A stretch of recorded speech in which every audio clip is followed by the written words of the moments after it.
Hi, this is Brian with The Balanced Dog, and that was Beau. And we'll bring him back in the picture. So this video is about a email I got. Somebody had sent me a screenshot of a conversation going on in a group on Facebook about, the question was to the other trainer, do you correct a dog for growling? And the trainer's response was yes. You know, probably some more information would have been better, in my opinion. What's the context of the growling, so on and so forth.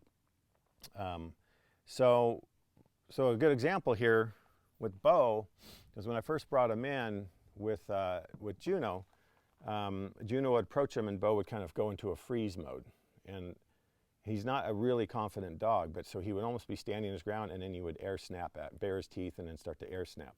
So for me, that's not a point of correction, that's a point of direction. He is a high flight, low defense, insecure dog, but his prey drive's really insane, so that's what's making it really challenging with him. And his intention, herding instincts is really high, and he's using it on the dogs. That's a whole nother video I'm going to get into. But so for this instance where Juno was moving into him, I either used a let's go or a recall through his collar work that he already knows to teach him to come away from the situation. And then you know, you could see eventually that when Juno would approach like the water bowl or kind of approach him, then Beau would kind of start to move out and kind of yield to him, which is what I wanted. Let's go.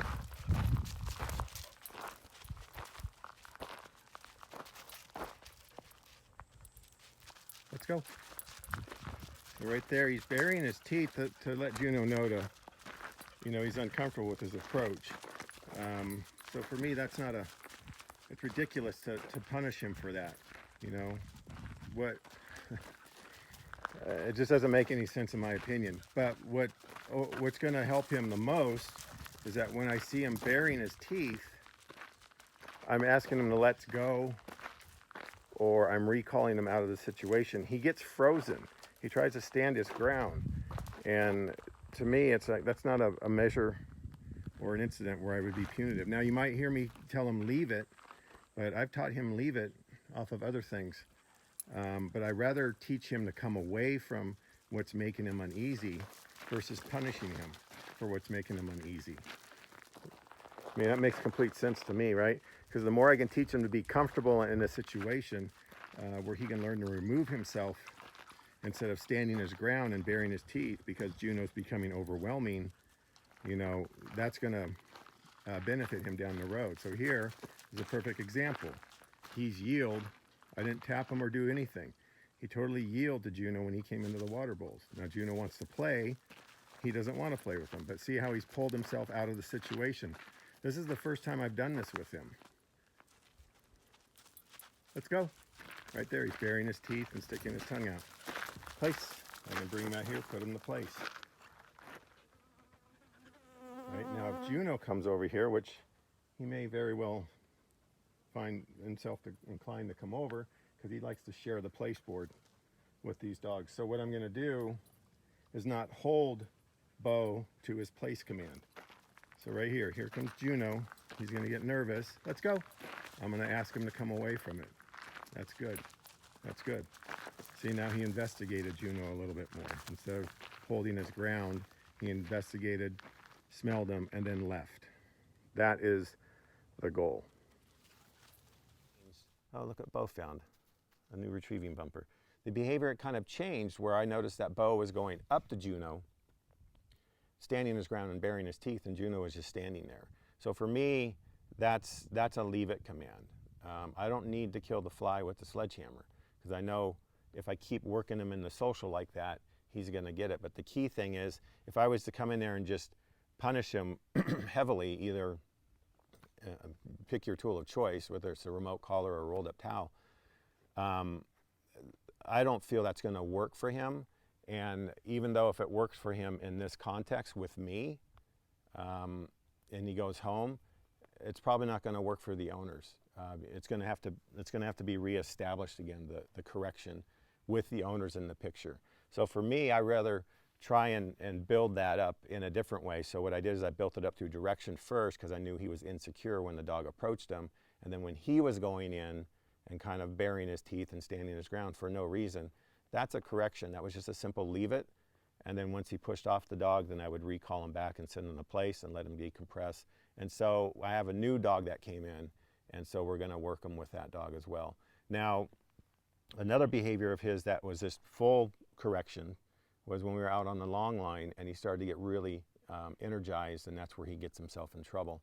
So he started grabbing the long line, he started targeting my feet, and you'll see I'm just quietly tapping him, leave it on the e-collar, and I'm keep going up in the levels to find one that's going to be significant enough for him to stop the behavior. But you'll also see I give him a chance where he gets out from me and he turns and he looks at the long line for a second, and then he let it go, and he turned and he kind of looked back at me at my feet, and he let that go as well. So there was no collar taps or anything. It was a matter of him taking what he had learned in that first period of corrections, and then his energy level came down, which helped. And then he thought the process through. When he looked at the leash, he kind of went, yep, I'll leave that alone. Go. Beau. Beau. Sit. Let's go. Leave it. Leave it.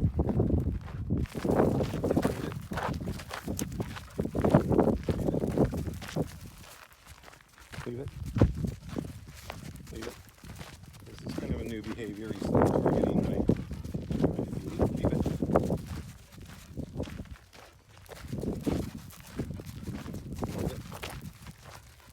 Leave it. Let's go.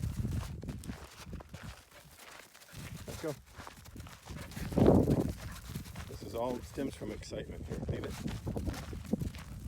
So I'm having to go up a little bit higher on his collar than normal because of that. Let's go. Now I'm starting to bring him back down because I'm seeing that head kicking. Good. Let's go. Beau. Leave it. Sit.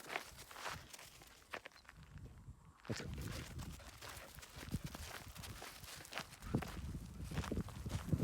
So what I'm going to do is give him a chance here that when he looks like he's going to grab that leash, that long line, I'm going to see if I'm going to give him the benefit of the doubt. All right, he's targeting my feet there again, but I'm giving him the benefit of the doubt. I want to see what he's learned so far.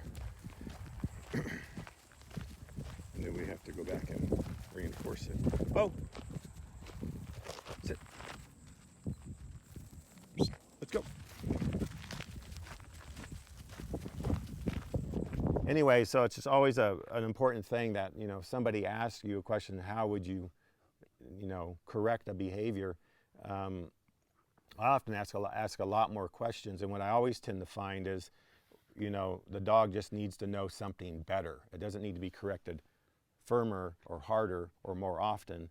A lot of times the dog just needs to know this better, and then this correction will be of lesser intensity, or you may not need it. So those are kind of like my angles and how I look at things. So anyways, I hope that helps, and I hope that answered the question to the person that sent it to me. Have a great day. Thanks for watching.